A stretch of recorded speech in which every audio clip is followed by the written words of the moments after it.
Welcome to the first Pittsburgh Hockey Now post-game report of the season from PPG Paints Arena. Hello, I'm Dan Kingerski. What an interesting game Saturday night at the Paint Can as the Penguins just spanked the Toronto Maple Leafs 6-1 on Hockey Night in Canada. It was really, it was over from the beginning, quite frankly. As Toronto allowed the Penguins space, Toronto's gaps were wide. The Penguins exploited those. The Penguins found seams in the offensive zone. The Penguins won the puck battles. The Penguins played physical and fast. That created even more space and even more speed for the Pittsburgh Penguins.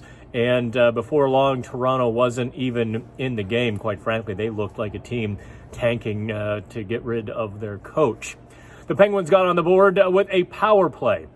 Someone had asked me a few weeks ago, or even a couple weeks ago, what I would do to fix the power play, and my amateur answer was I would forget coaching, I would forget schemes, I would bomb away and crash the net. Well, on the Penguins' one and only power play opportunity on Saturday night, that's exactly what they did. 7 shots on the power play. The second unit led the way with the first minute of the power play. Juuso Riikola just bombed away from the front.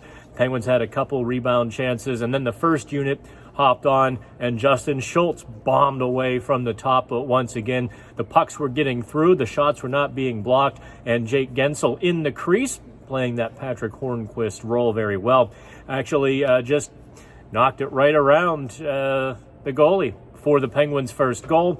Not long afterwards, the Malkin line.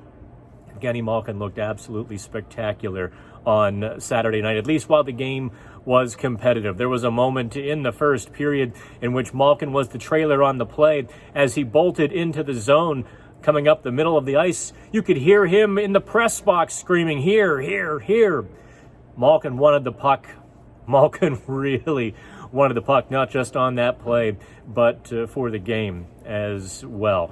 Dominik Kahun got a couple of quick goals to start the second period. It was 4-0 Penguins, and if the game was in doubt, it no longer was. Bryan scored the shorthanded goal for his 6th goal of the season.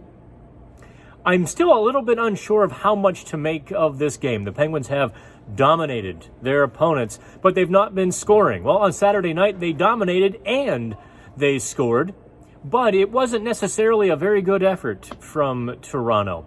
The Maple Leafs laid down, and they largely stayed down.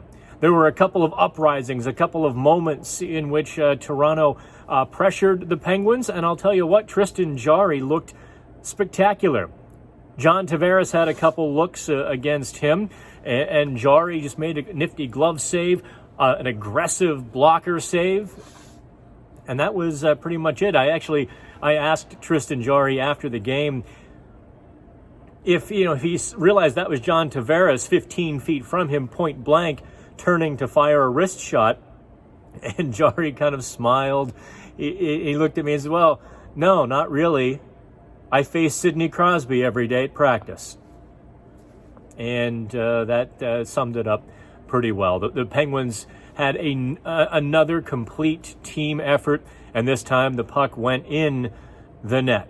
They'll practice Sunday, 10:30 here at PPG Paints Arena, so the ice behind me is still here. And we'll have full coverage of that practice. Both Shelley Anderson and I will be here at practice Sunday morning. So check out PittsburghHockeyNow.com. Also, DM me for your discounted subscription. If you watch the video, if you watch our live chats, if you RT the report card, we give you a discount on Pittsburgh Hockey Now Plus, the PHN Plus. From PPG Paints Arena, I'm Dan Kingerski for Pittsburgh Hockey Now.